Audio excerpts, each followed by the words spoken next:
दोबारा से शुरुआत करे और इस बार झाड़ू के साथ नहीं, पोचा के साथ शुरुआत करे। इस्तीफा देना चाहिए, उसको जेल में रखो, वो किसी काम लायक नहीं है। मुख्यमंत्री पद से उनको इस्तीफा देना चाहिए कि नहीं? बिल्कुल इस्तीफा देना चाहिए, किसी काम योग्य नहीं है वो भाई, कोई काम नहीं करता, चोर आदमी हो। तो चोर आदमी है, कैसे आप कर रहे हैं चोर है, किस आधार पे? जेल में कैसे गया, जेल में कैसे गया? सारे उसके साथी जेल में ही जा रहे हैं, सब वो भी जाएगा। अब अभी तो सिर्फ आरोप लगा है। तो मैं माल में नहीं रहूंगा तो माल में क्यों लगा लिया? 1.5 लाख का पर्दा, 80 हजार का पर्दा कहाँ से आया उसके पास? झोपड़पट्टी में रहना चाहिए ना, आम आदमी है तो झोपड़पट्टी में रहना चाहिए था ना उसको। माल में कैसे चला गया? अच्छा, हाँ, शीश माल बनवा लिया वो। अन्ना हजारे साथ बोल रहा था मैं तो रोड पे चलूंगा, रोड पे रहूंगा, कैसे माल में चला गया? क्या पब्लिक उसको मारने जा रही थी? कह रहे हैं विपक्ष जो है, कह रहे हैं मोदी सरकार डर गई है, दो सिटिंग सीएम को जो है सो जेल के अंदर ठूस कुछ नहीं डरी है, जिसने भ्रष्टाचार है सब जाएंगे जेल में। अब सही चल रहा है, अब सही चल रहा है। मोदी सरकार में कोई भी भ्रष्टाचारी नहीं कोई है। नहीं है जो वो कोई भ्रष्टाचार हो जाए उसके खिलाफ हो या उसके पक्ष में हो, सबको जेल में डाल रही हो, किसी को नहीं छोड़ती भाजपा।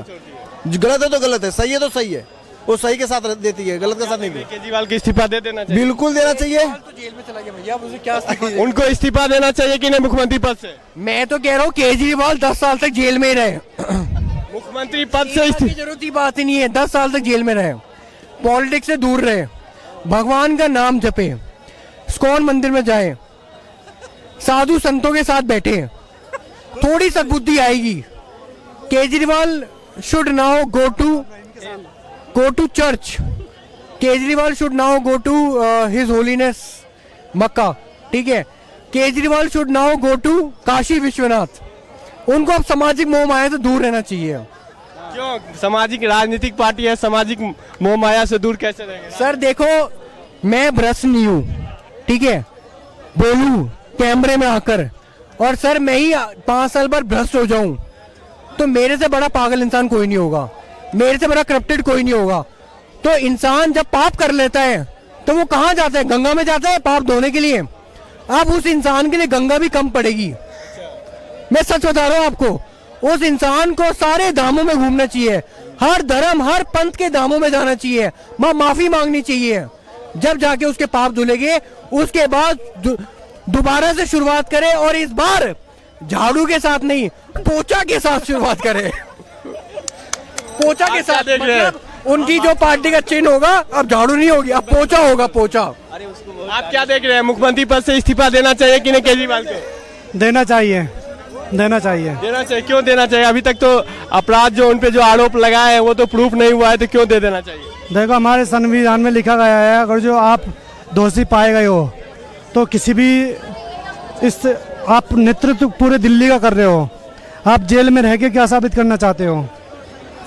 इससे तो हमारी कोर्ट की अवहेलना होगी ना। कह रहे हैं जेल में रह के हम सत्ता चलाएंगे। ऐसे सत्ता चला लेंगे यार? कोई ये थोड़ा, कोई 10वीं के पेपर थोड़ा कि मैं तैयारी कर रहा हूँ कि गवर्नमेंट वो जेल में पेपर देने भेज देती है। ये 10वीं के पेपर थोड़ा है भाई, ये राजनीति है और करोड़ों लोगों का भविष्य है, ऐसा नहीं है जैसा आप सोच रहे हो। उनको इस्तीफा दे देना चाहिए और उसी में उनकी भलाई है और इज्जत भी उन्हीं इसी में ही। आप क्या देख रहे हैं सर, इस्तीफा देना चाहिए केजरीवाल को मुख्यमंत्री पद से? देखिए, वो राजनीतिक एजेंडा में ज़्यादा नहीं बोलना चाहूँगा। इस्तीफा देते हैं तब ठीक है, नहीं भी देते हैं तो मौजूदा जो सरकार है उसके पास बहुत सारे शक्तियाँ और पावर हैं कि राष्ट्रपति शासन भी लगा सकते हैं वो। और इन सारी बातों से कोई समाधान और सॉल्यूशन नहीं है देश का। देश के अंदर आज आपातकालीन स्थितियां बन चुकी हैं, गृह युद्ध के माहौल तैयार किए जा रहे हैं, हिंदू मुस्लिम का माहौल बन रहे हैं। कैसे? हिंदू मुस्लिम का माहौल बनाया जा रहा है। हमारे लोगों को जो अनेकता में एकता का जो पूरे हमारे देश का मोटो था उसे ख़त्म किया जा रहा है। हमारी जो पहचान थी दुनिया के अंदर कि हमारे यहाँ विभिन्न धर्म और संस्कृतियों के लोग रहते हैं, देखा है कि कदम कदम पे संस्कृति बदल जाती है, लेकिन यही हमारी धरोहर थी देश की, जो दुनिया में पहचान थी। विभिन्न धर्मों संस्कृतियों के लोग रहते हैं, लेकिन आज उसी संस्कृति को, उसी सभ्यता को ख़त्म किया जा रहा है। आपस में हम लोगों को लड़ाया जा रहा है, ब्रेन वॉश किए जा रहे हैं लोगों के। हिंदू को मुस्लिम से नफरत पैदा की जा रही है, मुस्लिम को हिंदू से नफरत पैदा की जा रही है। वही सिस्टम पूरे डेवलपमेंट पे कोई बात नहीं, शिक्षा पे कोई बात नहीं, रोजगार पे कोई बात नहीं।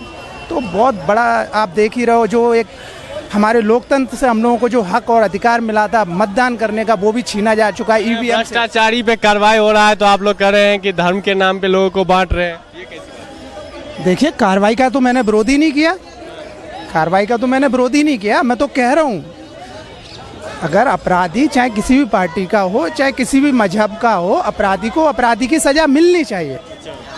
लेकिन इसके आगे भाई समूचे सभी को बराबरी का हक होना चाहिए। सिर्फ एक विपक्ष के ऊपर कार्रवाई होना क्या इंगित करता है? आप बता दीजिए, बीजेपी में कोई करप्शन ही नहीं हुआ अभी तक 14 साल में। उनके ऊपर आप बता दीजिए कितने के ऊपर कार्रवाई की, कितने के ऊपर ईडी गई, कितने के ऊपर सीबीआई गई।